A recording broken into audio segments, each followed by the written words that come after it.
हैं, थोड़े से रह गए, तो क्या इसका कोई? जी, आपकी उम्र कितनी है राजू जी? उम्र सर यही 25। जी, और क्या किसी और समस्या से, जैसे खारिश भी होती है, डैंड्रफ भी है बालों में? नहीं सर, डैंड्रफ तो नहीं। अच्छा ठीक है। आप इसके लिए देखो, सबसे बहुत जरूरी है कि आप साफ सफाई का पूरा ध्यान रखें। हफ्ते में 2 बार कम से कम हर्बल शैम्पू किया करें। और मुल्तानी आयुर्वेद का महाभृंगराज तेल उपलब्ध है, जिसको आप रात्रि में लगा सकते हैं, बालों की जड़ों में इसको लगाएं। यह प्रयोग 2-3 महीने तक अवश्य करें। और साथ में अगर आप ये फील करते हैं कि कुछ कमजोरी की वजह से या ब्लड की कमी है, उसकी वजह से दिक्कत हो रही है, साथ में आप शक्ति टोन बल टॉनिक 2-2 चम्मच की मात्रा में दिन में 2-3 बार सेवन कर सकते हैं भोजन के पश्चात। यह प्रयोग 2-3 महीने करने पर ही आपको कुछ पॉजिटिव रिजल्ट मिलने शुरू होंगे, तब आप संपर्क कर सकते हैं। सर ये जैसे बाल झड़ने के बाद क्या वापस आने के चांसेस होते हैं? देखिए, अगर डैंड्रफ की वजह से हैं और कुछ ही समय हुआ है, तो वह अगर पूरी तरह से जड़ खत्म नहीं उनकी, तो वापस आ सकते हैं वो। अच्छा, थैंक यू सर। जी बिल्कुल।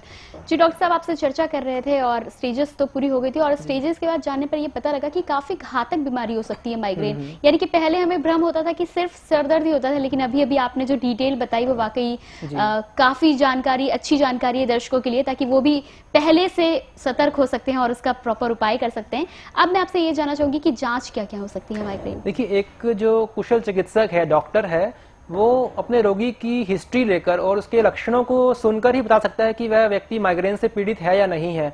जनरली 99% केसेस में किसी भी प्रकार की जांच की आवश्यकता इस रोग में नहीं रहती। और यदि हम किसी प्रकार के टेस्ट, जैसे ब्लड टेस्ट हैं, एक्सरेज हैं, सीटी स्कैन है, ईईजी है, करवाते भी हैं, तो माइग्रेन के रोगी में ये सब जांचें नॉर्मल आती हैं, इसमें कोई भी दोष नहीं आता।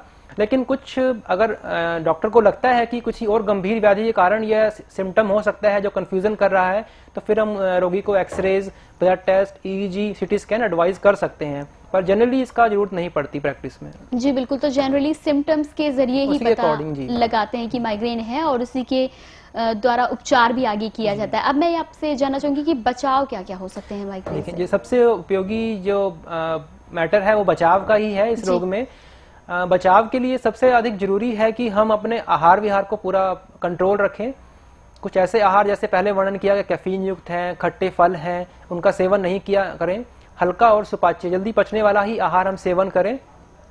इसके अतिरिक्त जो आहार हमें एसिडिटी करते हैं, जैसे खट्टी दही है, नींबू है, इमली है, अचार है, जंक फूड है, इनका सेवन कम से कम मात्रा में करें। समय से अपना भोजन करें और मील स्किप भी मत करें। इसके अलावा विटामिन B3 जो नाइसिन कहते हैं, उसकी मात्रा अगर आपके शरीर में अच्छी है तो इस रोग से बचाव हो सकता है। विटामिन B3 की मात्रा पूरी करने के लिए आप अंकुरित